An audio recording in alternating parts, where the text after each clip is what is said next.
And they estimate that it's worth somewhere between $7 and $13 trillion. We do not know the impact of what will happen from deep sea mining.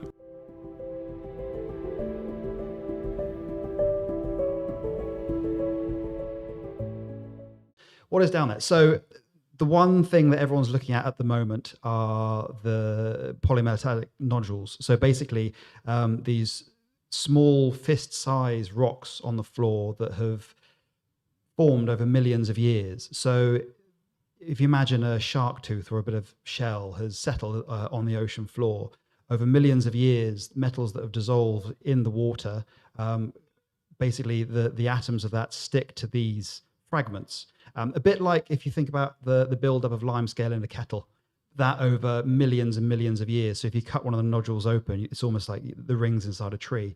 Okay. And within those are these precious metals. I just want to talk about the economics of this for a moment. So on the face of it, it does seem extraordinary, the idea of going into one of the most alien, difficult places in the world and extracting minerals from there. Could you just tell me a little bit about what it is that companies are seeking to extract from the ocean floor and why those materials matter? So if you think where we are as a planet, we're looking to transition to clean, green energy. We are all, well, most of us, agreeing that fossil fuels are bad. Fewer every day. The climate crisis is real.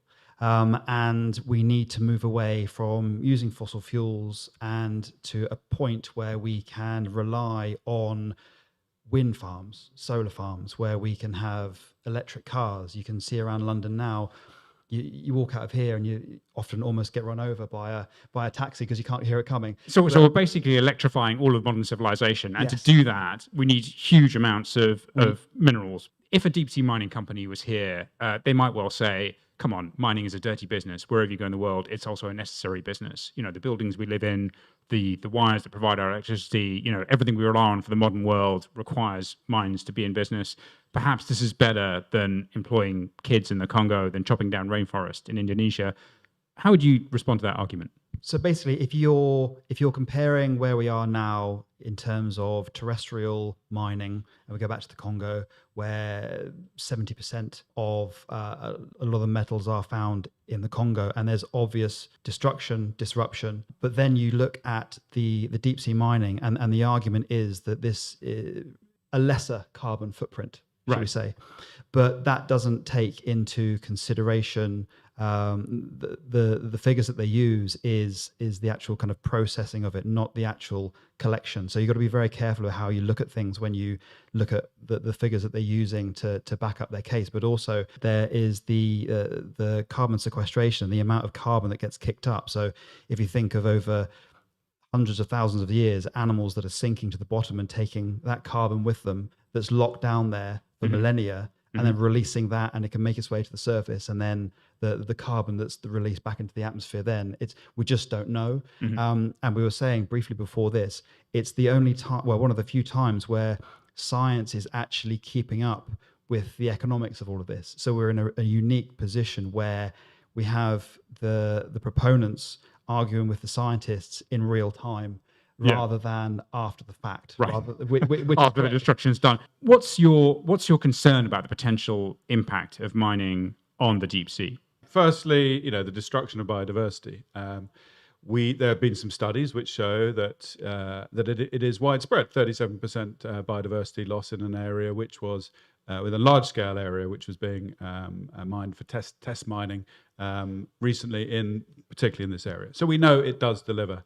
It does result in biodiversity loss. Sediment plumes as well made a statement that it doesn't cause effect. That's unknown. We don't know the scale and the impact of those sediment plumes at the moment. Probably they will contribute heavy metals and toxins into the water. They smother biodiversity on the seabed, and also, you know, they kick up the sediment, which is a massive carbon store.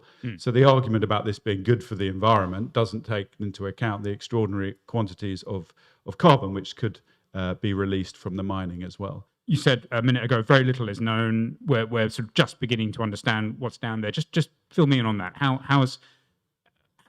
little do we know, and how much are we expanding our knowledge right now? Well, if we look at just species knowledge, then we know about 10%, maybe, although there's a huge range of that estimation. So at the moment, we've discovered about 250,000 species. So there's 90% of our biological inventory, we don't know what it is, essentially. So there's lots of guesses that could be made about what we think it is and predictions and projections. But fundamentally, we don't know. Ocean science started in the Challenger expeditions in the late 1800s. So it's a relatively new science. A recent report came out last year which said that we've had eyes on a fraction of 1% of the deep sea. So very little is actually known. The alternative to deep sea mining is not extracting these minerals. It's blowing up mountains on land instead and causing harm in different ways. Or it's recycling. Or it's recycling. Yeah. Or it's using the resources that we all already have mined and repurposing them and reusing them, which is entirely possible if nations wanted to go down that route. Lithium iron phosphate batteries, for example, now supply almost half of the global electric car market. And that's up from less than 10% in 2020. And that's at the expense of the dominant nickel-based batteries. So just within the last few years, we're seeing a shift in what minerals that we're looking for. So that we're being presented with views from the TMC and others to say, we need these metals, this is why we need it, la, la, la, la. But if you drill into the economics of these arguments, it doesn't add up. We're seeing a flip from those metals, which they're saying we need, into alternatives. And science and technological development are providing those solutions. We're seeing it time and time again in the last few years, particularly around EV batteries. Countries are trying to agree on this code for mining, and that seems to have accelerated in recent years. So we're now sort of pushing to a point where there might be a code that happens this year. But I think that's highly unlikely. Okay. I think there's a few vested interests in saying, are we nearly there? Right. But actually, I think what we're seeing actually is more and more governments being very reticent. And that's why we're seeing President Macron, President Lula actually saying, we do not want to allow deep sea mining to start, and actually calling for a moratorium, a precautionary pause. And that's now 40 countries, more than half of the G7, more than half of European Union member states are calling for a moratorium. And while they are still negotiating a mining code, there are major issues that remain unresolved because of political differences or because of actually the lack of scientific knowledge to know what kind of harm are you even preventing. Yeah. I mean, a scientist said to me once, the idea of mining the deep sea is like burning a library when you haven't even finished reading the first book, because there is so much more that we have to discover. 90% of the species that we're finding in the Clarion-Clipperton Zone are totally new to science. So I think that is becoming a bigger and bigger question. But obviously that is frustrating for these mining startups who are burning through cash and have no way of making money at the moment until they're allowed to start deep sea mining. And that's becoming more and more questionable about whether they would ever get that approval through an internationally legitimate process. When I first started working on deep sea mining about 10 years ago and was speaking to renewable energy developers, a lot of them were pretty horrified that their sort of industry's name was being used by these deep sea mining companies as greenwash, essentially.